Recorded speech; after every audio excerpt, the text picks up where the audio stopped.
বাংলাদেশ জাতীয়তাবাদী দল বিএনপির চেয়ারপারসন ও সাবেক প্রধানমন্ত্রী বেগম খালেদা জিয়ার রোগমুক্তি ও সুস্থতা কামনায় কুরআন খতম ও দোয়া মাহফিল করেছে জিয়া সাংস্কৃতিক সংগঠন আনোয়ারা উপজেলা শাখা।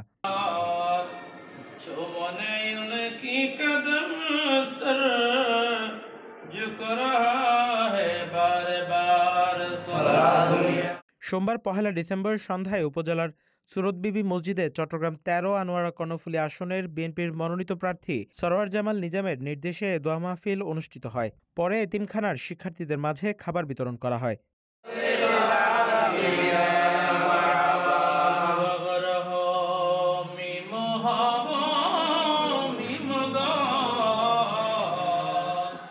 এ সময় জিয়া সাংস্কৃতিক সংগঠন আনোয়ারা উপজেলা শাখার সভাপতি মোহাম্মদ শাহনুরের সভাপতিত্বে ও সাধারণ সম্পাদক মোহাম্মদ আফসারের সঞ্চালনায় উপস্থিত ছিলেন উপজেলা বিএনপি নেতা মোহাম্মদ ইদ্রিস, মোহাম্মদ নাজিম, জিসাস সহসভাপতি মোহাম্মদ আব্দুল সালাম, যুগ্ম সাধারণ সম্পাদক ইঞ্জিনিয়ার শহীদ, কাদের, আব্দুল মান্নান ও এনামুল হক সহ অনেকেই।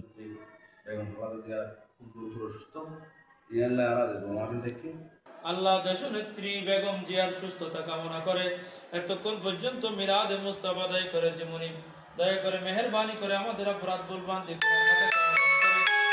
মাহফিলকে তোমার কুদরতের কদমে কবুল করে নাও। আল্লাহ এগুলো সওয়াব লক্ষ কোটি গুণ বৃদ্ধি করে দয়াল নবীর রওজা মুবারক। আনোয়ারা প্রতিনিধির পাঠানো তথ্যচিত্রে news desk, CTG post, Chittagong.